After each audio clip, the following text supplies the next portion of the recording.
So just a very quick demonstration here of how easy it is to install an Eltako InOcean wireless switch for controlling lighting in your house. So this is an InOcean switch, so not only is it wireless, it's also battery free, so no batteries to replace.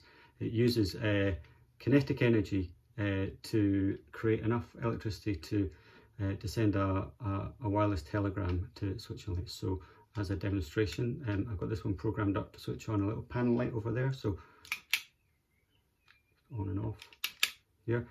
So very quick, no wires, no batteries, really simple, and it's got an adhesive backing, so you can screw these down over a conventional back box, but you can also just use an adhesive backing to stick them quite literally anywhere in your house. So so here we go. I'm going to stick this one just over here. So peel off the adhesive backing.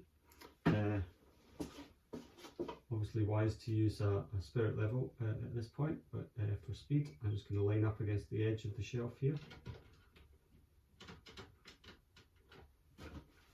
There we go. So completely wireless switch, never need to change the batteries.